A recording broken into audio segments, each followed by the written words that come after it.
আপোনালোক সকলোকে স্বাগতম জনাই আজি ভিডিঅ'টো আৰম্ভ কৰিছোঁ। আজি মই এটা বিশেষ কথাৰ ওপৰত ভিডিঅ'টো আৰম্ভ কৰিবলৈ লৈছোঁ। হয়তো এইটো বিষয়ত হয়তো আজিলৈকে মোৰ নিচিনাকৈ ভিডিঅ' হয়তো কোনো আগবঢ়োৱা নাই বুলি মই ভাবিছোঁ। মই পোৱা নাই আজিলৈকে। থাম্বনেইলখন দেখি আপোনালোকে নিশ্চয়কৈ গম পাইছে মদাহীয়ে মদ কিয় খায় আৰু কেতিয়া খায়, আৰু খোৱাৰ পিছত লাভালাভ কোনখিনিত হয়। গতিকে আপোনালোকে ভিডিঅ'টো গুৰুত্ব দি শুনিব বুলি মই আশা কৰিছোঁ, যিহেতু মই এগৰাকী মহিলাই আজি এইটো বিষয়ৰ ওপৰত কিয় ভিডিঅ' বনাব লগা হৈছে। প্ৰথম কথা হ'ল মদাহীবিলাকে মদ কেতিয়া খায় বা কিয় খায়, নহয়নে বাৰু? মদ বস্তুটো আচলতে কি, তেওঁলোকে কিয় খাব লাগে বা কেতিয়া খায়? মদাহীবিলাকে মদ খোৱাৰ কিবা সময় আছে নেকি যে তেওঁলোকে নাখায় কেতিয়া? আচলতে তেওঁলোকে মদ খায় খুব সুখত খায়, নহয়নে? আৰু তেওঁলোকে মদ দুখত খায়, খুব বেছি আনন্দ লাগিলে খায়, খুব বেছি ফূৰ্তিত খায়, তাৰ পাছতে যদি গাৰ বিষ হয় তেতিয়া খায়, নহয় জানো? তেওঁলোকে নোখোৱা সময় বাৰু কেতিয়া? আৰু বহুত বেছি চিন্তা হ'লেও তেওঁলোকে খায়, নহয় জানো? বহুত বেছি চিন্তাত খায়, দুখত খায়, সুখত খায়, বহুত বেছি আনন্দত খায়, গাৰ বিষ হ'লে খায়। নাখায় কেতিয়া বাৰু? আপোনালোকে নিজেই কওকচোন। আৰু যেতিয়া মদাহীয়ে মদ খাই থাকে, মদ খোৱাৰ পাছত তেওঁলোকৰ অনুভৱবিলাক কেনেকুৱা বাৰু? আপোনালোকে জনাসকলে নিশ্চয় জানে, গতিকে মোৰ কথাখিনি নিশ্চয়কৈ গুৰুত্ব দি শুনিব বুলি মই আশা কৰিছোঁ। যেতিয়া তেওঁলোকে খাই মেলি আজৰি হৈ থাকে, তাৰ পাছত এনেকুৱা হয়, প্ৰথম অনুভৱটো হৈছে যে তেওঁলোকৰ মান ডাঙৰ আৰু পৃথিৱীত কোনো নাই, হয়নে নহয় বাৰু? তেওঁলোকৰ সমান ডাঙৰ মানুহ পৃথিৱীত আৰু কোনোৱেই নাই। তেওঁলোকে যিমান কাম কৰিছে পৃথিৱীখনত যেন বাকী কোনেও কৰা নাই, লাগিলে তেওঁলোকে এটা জুপুৰিতে নাথাকক কিয়, হয়নে নহয় বাৰু? মোৰ কথাখিনি আপোনালোকে লক্ষ্য কৰিছেনে বাৰু? যদি তেওঁলোকে খাই থাকে, সেই তাৰ পাছত তেওঁলোকে ইমান ডাঙৰ মানুহ হৈ যায়, তেওঁলোকৰ সমান ডাঙৰ মানুহ পৃথিৱীত কোনোৱেই নাথাকে। আৰু তেওঁলোকে যিমান ডাঙৰ কাম কৰিছে, তেওঁলোকৰ মুখৰ কথাবিলাক এনেকুৱা হৈ যায় যে তেওঁলোকে ইমান ডাঙৰ কাম কৰিছে আৰু সিমান ডাঙৰ কাম হয়তো কোনেও কৰা নাই, হয়নে নহয় বাৰু? ভগৱানেও কিজানি তেওঁলোকৰ সমান ডাঙৰ কাম কৰা নাই, তেওঁলোকৰ সমান কিজানি ভগৱানো ডাঙৰ নহয়, হয়নে নহয় বাৰু কথাবিলাক? আৰু সেইখিনি সময়ত যদি তেওঁলোকৰ মুখৰ কথাত কোনোবাই উত্তৰ দিয়া হয় তেতিয়াহ'লেও বিপদ, আৰু উত্তৰ নিদিলেও বিপদ। কিয় দিয়া নাই, তই আজি মুখেৰে কিয় মতা নাই, সেইটো এটা বিপদেই নহয় জানো? আৰু মাতিলেতো বিপদেই, সেইটো আপোনালোকে গমেই পাইছে, হয়নে নহয় বাৰু? মদ খোৱাৰ পাছৰ বিশেষ এটা প্ৰভাৱ মই ক'বলৈ লৈছোঁ।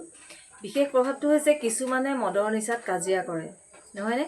ঘৰলৈ আহিও কাজিয়া কৰে, ৰাস্তাতো কাজিয়া কৰে, যিকোনো মানুহৰ লগত কাজিয়া কৰিবলৈ ফেপেই পাতি থাকে, হয়নে নহয় বাৰু? আৰু ঘৰলৈ অহাৰ পিছত বিশেষকৈ পত্নীগৰাকীক, ল'ৰা ছোৱালীক মাৰপিট, কাজিয়া, ককাই ভাইৰ লগত হ'লেও মাৰপিট হৈ যায়, নহয় জানো? কিছুমানৰ এনেকুৱা হয়, কিছুমানে আকৌ খুব বেছি পৰৰ তিৰোতাৰ ওপৰত চকু দিয়ে, সেইখিনি সময়ত তেনেকুৱা ধান্দাত ঘূৰে, মানে পৰৰ স্ত্ৰীৰ ওপৰতে হওক, কোনো মহিলা, যিকোনো মহিলাৰ ওপৰত বেয়া দৃষ্টি দিয়ে, পৰৰে হওক। আৰু সেইখিনি সময়ত কিন্তু বহুত এনেকুৱা ধৰণৰো ঘটনা হৈছে যে লোকৰ বুলিয়েই নহয়, পৰৰ স্ত্ৰী বা বেলেগ তিৰোতা বুলিয়েই নহয়, কিছুমানে নিজৰ বাই ভনী সম্পৰ্কীয় কোনো ধৰণৰ মানুহক চিনি নোপোৱাই হৈ যায়।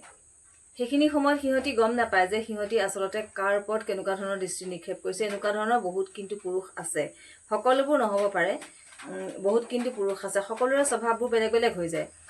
কৈছোৱেই, কিছুমান খঙত থাকে, কাজিয়া কৰাৰ ধান্দাত থাকে, ৰাস্তাই ঘাটেও কাজিয়া কৰি মাৰপিট কৰে, নহয় জানো? কিছুমানে ঘৰত আহি পত্নীৰ ওপৰত কৰে, বা যদি আজিকালি পত্নীগৰাকীয়েও খাই থাকে, আজিকালি প্ৰায় মহিলাই খায়, নহয় জানো? গতিকে তেওঁলোকৰ ঘৰত কি হ'ব পাৰে বাৰু? সন্তানৰ কি প্ৰভাৱ পৰিব পাৰে যেতিয়া পত্নীগৰাকীয়ে খাব বা সন্তানৰ মাতৃগৰাকীয়ে খাব, হয়নে নহয় বাৰু? গতিকে তাৰ পাছত যেতিয়া ঘৰত মাৰ পিট হৈ যায়, বা সেই যে পৰ স্ত্ৰীৰ ওপৰত চকু দিয়ে, বা নিজৰ বাই ভনীও চিন হেৰাই যায়, বেয়া দৃষ্টি দিয়ে, তাৰ পাছত নিচাটো ভগাৰ পাছত মদৰ নিচাত কৰিছিলে, গতিকে তেওঁলোকে গম নাপায় কি কৰিছিলে। এনেকুৱা হৈ যায়, তেওঁলোকে গমেই নাপায় কি কৰিছিলে আগমুহূৰ্তত, নহয় জানো? গতিকে তেওঁলোকৰ খোৱাৰ প্ৰভাৱবোৰ মই ক'বলৈ গৈছোঁ, কোনটো ক্ষেত্ৰত আচলতে মদাহীয়ে যে মদ খায় কোনটো ক্ষেত্ৰত লাভালাভ আছে বাৰু আপোনালোকে কওকচোন। তাৰপাছতে হৈছে যে মদাহী ঘৰখনত প্ৰভাৱ কি ধৰণৰ পৰিব পাৰে। প্ৰথম প্ৰভাৱটো সন্তানৰ ওপৰতে পৰিব চাগে, নহয় জানো? যেতিয়া পিতৃ মাতৃ নিচাসক্ত অৱস্থাত থাকিব, যিকোনো সময়ত যেতিয়া পিতৃ মাতৃক তেনেকুৱা অৱস্থালৈ দেখিব, পিতৃয়ে বা মাতৃয়ে, বা মাতৃটোৰ কথা মই নকওঁ, পিতৃৰ কথাই কৈছোঁ প্ৰথমতে, তেতিয়া সন্তানৰ ওপৰত প্ৰভাৱ পৰিব যে সিহঁতিও হয়তো খাবলৈ শিকিব। আৰু পিতৃ মাতৃ দুয়োজনেই যদি নিচাসক্ত অৱস্থাত থাকে, আজিকালি যিটো পৰিৱেশ হৈছে, তেতিয়াতো সন্তানৰ ওপৰত এনেকুৱা এটা প্ৰভাৱ পৰিব যে সিহঁতি খাবলৈ শিকিবই। কাৰণ সিহঁতৰ ঘৰখনত যদি তেনেকুৱা এটা পৰিৱেশেই পাই থাকে, গতিকে সিহঁতি নিজেই খাবলৈ শিকিবই। কাৰণ সিহঁতি নিজকে এডজাষ্ট কৰিব লাগিব। নিজকে এডজাষ্ট কৰিবলৈ যোৱাৰ লগে লগে তেনেকুৱা এটা পৰিৱেশ নহ'লে সিহঁতি নৰ্মেল অৱস্থাত মদাহী পিতৃ মাতৃৰ লগত কেতিয়াও থাকিব নোৱাৰিব। কোনো ধৰণৰ কথা সিহঁতি আলোচনা কৰিব নোৱাৰিব, কোনো ধৰণৰ আদান প্ৰদান কৰিব নোৱাৰিব পিতৃ মাতৃৰ লগত, নিজৰ কথা এটা ক'বলৈ নোৱাৰিব, বুজি নাপাব। যিহেতু মদ খাই থকা অৱস্থাত মদাহীয়ে কেতিয়াও বুজি নাপায় কোনো ধৰণৰ কথা, নহয় জানো? গতিকে বহুত ধৰণৰ পৰিৱেশবিলাক মিলাবলৈ যাওঁতে সন্তানে নিজেও খাবলৈ শিকি যায়। আৰু যিসকল সন্তানে জানে যে খাব নালাগে বা এইটো বেয়া বস্তু বা নাখাওঁ, সেইসকল সন্তানে কিন্তু বহুত ডাঙৰ ঘটনা কৰি দিব পাৰে কেতিয়াবা হয়তো। কাৰণ কিয় জানেনে? সিহঁতি লাজ পায় বাহিৰত গ'লে। যেতিয়া লাজ পায়, সিহঁতৰ সন্মানত লাগে, তেতিয়া সিহঁতে হয়তো বহুত কিবা কিবি ধৰণৰ কৰিব পাৰে।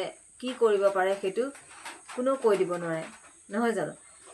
নিজে কাৰণ সিহঁতি অকলশৰীয়া হৈ যায়, কাকো বিশেষকৈ পিতৃ মাতৃক যেতিয়া একো ধৰণৰ নিজৰ কথা ক'ব নোৱাৰা হৈ যায়, ঘৰখনত পৰিৱেশটো যদি তেনেকুৱাই পাই থাকে, নিজৰ মনৰ কথা ক'ব নোৱাৰে, কিবা বিপদত পৰিছে যদি সি ক'ব নোৱাৰে, তেনেকুৱা ধৰণৰ বহুত কিবা কিবি পৰিস্থিতিৰ কাৰণে সেই সন্তানটোৱে কিন্তু চিন্তিত হৈ যায় নিজেই, আৰু বাহিৰত সমাজখনত লাজ পায়। তাৰ পাছত সিহঁতি কি কৰে, নিজেই কিছুমান বেয়া কাম কৰিব লগা হৈ যায়। এতিয়া কিন্তু সেই সন্তানটোৰ ওপৰত কোনো দুখ নাথাকে। যদি ঘৰখনত পুৰুষে মদ খায়, সেইটো মই ক'বলৈ গৈছোঁ। আজিকালি ক'ব লগা হৈছে যে পুৰুষে খায়নে মহিলাই খায়, নহয় জানো? যদি পুৰুষে খায়, তেতিয়াহ'লে পত্নীগৰাকীৰ কোনো ধৰণৰ সন্মান নাথাকে। যদি পত্নীগৰাকীয়ে নিজে কোনো সন্মানত ব্যাঘাত জন্মিব লগা একো কাম কৰাও নাই আজিলৈকে, তেওঁ কোনো ধৰণৰ বেয়া কাম নকৰাকৈ থাকিবলৈ বিচাৰিছে বা সমাজখনত মিলিবলৈ চেষ্টা কৰি আছে, আজিলৈকে কোনো ধৰণৰ তেনেকুৱা বেয়া কাম নাই কৰা বা নকৰে, কিন্তু সেই পত্নীগৰাকীৰো কিন্তু সমাজত কেতিয়াও সন্মান নাথাকে যদি পুৰুষজনে মদ খায়, নহয় জানো? আপোনালোকে হয় নে নহয় কথাবোৰ ভাবি চাব।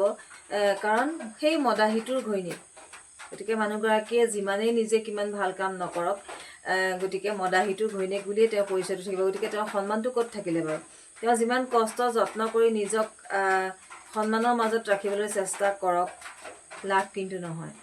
গতিকে চাওকচোন, কোন ফালৰ পৰা বাৰু মদে মানুহক সন্মান দিছেনে, সুখ দিছেনে, সকলোকে কি দিছে বাৰু? আপোনালোকে মোৰ কথাখিনি লক্ষ্য কৰি যাব। মই যদি ভুলকৈ কৈছোঁ কথাখিনি, বোলে ইয়াৰ ওপৰতো তোৰ ইমান এক্সপিৰিয়েঞ্চ নাই, সঁচাকৈ মোৰ এক্সপিৰিয়েঞ্চ বহুত বেছি নিচিনা হৈ গৈছে। সেইবাবে মই কথাখিনি আপোনালোকৰ মাজত শ্বেয়াৰ কৰিবলৈ আহিছোঁ। যিটো বস্তু চৰকাৰে আকৌ সুবিধাহে কৰি দিছে ঘৰৰ ওচৰে ওচৰে, গতিকে এই বস্তুটো যে ইমান সুবিধা কৰি দিছে, ইমান সঘনাই ৱাইন শ্বপবিলাকৰ পৰা ধৰি সকলো পাৰ্মিশ্যন দি দিছে, গতিকে কালৈ কি থাকি গ'ল বাৰু? আৰু সেই পত্নীগৰাকীৰ যিজন পুৰুষে মদ খায় বা মদাহী বুলি জানে, সেই পত্নীগৰাকীয়ে নিজক ভালকৈ ৰাখিব নোৱাৰে, সন্তানে ঘৰখনত নিজক ভালকৈ ৰাখিব নোৱাৰে, নিজৰ সন্মান নাথাকে, ঘৰখনত কিমান বেছি অশান্তি হয়, মাৰপিট কাজিয়ালৈকে হয়, নহয় জানো? গতিকে কোনখিনিত বাৰু সেই বস্তুটোৰ পৰা আমাৰ সংসাৰবিলাকত বা পৰিৱেশ পৰিস্থিতিবিলাকত লাভ আছে আপোনালোকে কওকচোন। কোনো ফালৰ পৰা যে পত্নীগৰাকীৰ সুখ শান্তি একো নাথাকা হৈ যায়। আৰু ঘৰখনত উন্নতি কেনেকৈ কৰিব পাৰিব বাৰু? যিখন ঘৰত মদাহী থাকে, সেইখন ঘৰত বহুত দেখিছোঁ এফালৰ পৰা শেষ হৈ যায়, কেতিয়াও উন্নতিৰ কিন্তু মুখ নেদেখে। কিয় জানেনে? কাৰণ তেওঁলোকৰ খাওঁতেই পইচা গুচি যায়। যিকেইটা পইচা উপাৰ্জন কৰে তাৰে মদ খাওঁতেই গুচি গ'ল। মদ খাই পেলাই যদি কাজিয়া কৰাৰ অভ্যাসটো আছে, তেতিয়াহ'লে ঘৰত বস্তু ভাঙিব। বস্তু ভঙাৰ মাত্ৰক এপদকৈ বস্তু যিমান ভাঙি যাব, সিমানে আকৌ সেইখিনি বস্তুকে গোটাবলগীয়া হয়। গতিকে হানি যিমানে কৰিব, সিমানে পইচা আকৌ খৰচ হ'ল, একেটা বস্তুতে সেইফালে গ'ল, নহয়নে? তাৰ পাছতে গ'ল আপোনাৰ কিছুমানে ইমানেই বেছি ধাৰ ঋণ লগাই দিয়ে, গতিকে বস্তু ঘৰৰ সম্পত্তি বিকিবলগীয়া হৈ যায়, থকাখিনিও বিক্ৰী কৰিব লগা পৰিস্থিতিত পৰে। হয়নে নহয় বাৰু? তাৰ পাছতে ঘৰত বস্তু ভাঙিলে সেয়া মই কৈছোঁ, নতুনকৈ এপদ এপদকৈ গোটোৱা বস্তু যদি ভাঙি শেষ কৰি যায় সেয়া বস্তু আকৌ গোটাব লগা হয়, সেইফালে পইচা খৰচ নহয়নে? কিছুমান বস্তু বিকিব লগা হৈ যায়। মদ খোৱা মানুহে কিন্তু এইবিলাক কাম প্ৰায় কৰা দেখোঁ, ভিতৰৰ বস্তু নি পেলাই বিক্ৰী কৰি হ'লেও মদ খায়। গতিকে কোন ফালৰ পৰা লাভ আছে বাৰু? লাভ কোনখিনিত মদাহী মানুহবিলাকৰ কাৰণে আপোনালোকে কওকচোন। দুৰ্ঘটনাসমূহ যে বৰ্তমান সময়ত হৈ আছে, ছোৱালী মানুহেও মদ খাই গাড়ী চলাই ঘটনা কৰিছে, সেইটো বাৰু লাভ নেকি? মতা মানুহেতো খাইছে, ঘৰত অশান্তি হৈছে, সংসাৰ পৰ্যন্ত ভাগি গৈছে মদৰ কাৰণে, হয়নে নহয় বাৰু? নিজৰ শৰীৰত বাৰু কি হৈছে? এফালৰ পৰা এটা এটা শৰীৰৰ অংগ শেষ হৈ আহিছে। মদ খোৱা মানুহে যে কয় মদাহী, মদ খাই খাই এই কিডনীটো বেয়া হৈ গ'ল, লিভাৰ চেচ হৈ গ'ল। চিন্তা কৰকচোন, নিজৰ শৰীৰটোত হানি হৈছে সিমানখিনি, সংসাৰখনত হানি হৈছে তেনেকৈ, নহয়নে? গাড়ী চলাইছে মদ খাই লৈ যদি দুৰ্ঘটনাগ্ৰস্ত হৈছে, গাড়ীখন শেষ হৈ গৈছে, মানুহ মৰি গৈছে, নহয়নে বাৰু? সংসাৰ শেষ হৈ গৈছে, সন্তানৰ অশান্তি হৈছে, পত্নীগৰাকীৰ অশান্তি হৈছে, উন্নতিৰ ফালৰ পৰাতো একো নহয়েই, থকাখিনিও শেষ হৈ গৈছে, নহয় জানো? গতিকে মদাহীয়ে মদ খোৱাৰ কাৰণে কি লাভ হৈছে বাৰু? কোনখিনিত লাভ বাৰু আপোনালোকে কওকচোন। নিজৰ শৰীৰলৈকে হানি নহয়নে? ঘৰ সংসাৰ হানি, সন্তান হানি, গাড়ী ঘোঁৰা যদি আছিলে সেয়া শেষ হৈ গৈছে এক্সিডেণ্ট হৈ। আৰু সিহঁতি আকৌ মদ খাই বোলে দুখত সুখ পাবৰ কাৰণে, নহয়নে? সুখত খায়, বেছিকৈ সুখ, থকাখিনি পোৱাখিনি সুখত কৰাবৰ কাৰণে, বেছি সুখ পাবৰ কাৰণে, নহয় জানো? গতিকে মোৰ কথাখিনি আপোনালোকৰ লগত আছিলে। আচলতে আমাৰ ঘৰত অকণমান ভিডিঅ' বনাবলৈ অলপ অসুবিধা হয়। এয়া কিবা এটা কৰি থাকোঁতে আকৌ কোনোবা এটাই কিবা এটা মাত লগাই দিয়ে, গতিকে অকণমান যিটো মুডত কথাখিনি কৈ আছিলোঁ সেই বস্তুবোৰ অকণমান ইফাল সিফাল হৈ যায়। গতিকে ভাবি থকা কথাবোৰ মনৰ পৰা অলপ আঁতৰিও যায়। সেইবাবে আজিলৈ এইটো বিষয়ত মই ইমানতে সামৰণি মাৰিছোঁ। আৰু চৰকাৰখনে কিয় ইমান সুবিধা দিছে, ইমান ওচৰে পাঁজৰে সকলো ফালৰ পৰা যে তেওঁলোকে সুবিধাবোৰ দিছে, ৱাইন শ্বপবিলাকৰ, মই সেইটো বুজি পোৱা নাই। যিদৰে অপকাৰী বস্তুবিলাকৰ সুবিধাবোৰ দিছে, সেইধৰণে যদি উপকাৰী বস্তুবিলাকৰ সুবিধাবোৰ দিলেহেঁতেন, অন্ততঃ মানুহবিলাকৰ সংসাৰ কিছুমান বাচি গ'লহেঁতেন, ঘটনাবিলাক অলপমান কমিলেহেঁতেন। কিছুমান ক্ষেত্ৰত নিজৰ শৰীৰবিলাক, স্বাস্থ্যবিলাক অলপমান মানুহবিলাকৰ বাচি গ'লহেঁতেন। দুদিনৰ শৰীৰটোত 4 দিন গ'লহেঁতেন, নহয় জানো? সেইখিনি চিন্তা কৰা হ'লে চৰকাৰখনো ভাল আছিলে। অৱশ্যে চৰকাৰে কৰিবই, নকৰাকৈ নাথাকে, কাৰণ মানুহৰ নিজৰ বিচাৰ বুদ্ধিৰ কথা আছে। যিটো বস্তু আমি বেয়া বুলি জানো সেই বস্তুটো আমি নল'লে চৰকাৰে কেতিয়াও জোৰ কৰি দিবলৈ নাহে।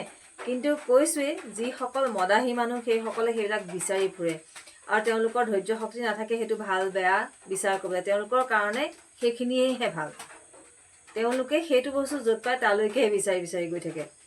গতিকে তাৰ বিষয়ে অকণমান আজি আপোনালোকৰ লগত শ্বেয়াৰ কৰিলোঁ। আপোনালোকৰ মতামতসমূহ জনাব বুলি মই আশা কৰিছোঁ। এগৰাকী মাইকী মানুহ হৈ পেলাই যেতিয়া মই ইমানখিনি কথা আপোনালোকৰ লগত শ্বেয়াৰ কৰিছোঁ, গতিকে নিশ্চয়কৈ আপোনালোকে মন্তব্য প্ৰদান কৰিব বুলি মই আশা কৰিছোঁ। আজিলৈ আহোঁ, ইমানকে কৈ মোৰ আজিৰ কথাখিনি সামৰণি মাৰিছোঁ আৰু বাই বাই।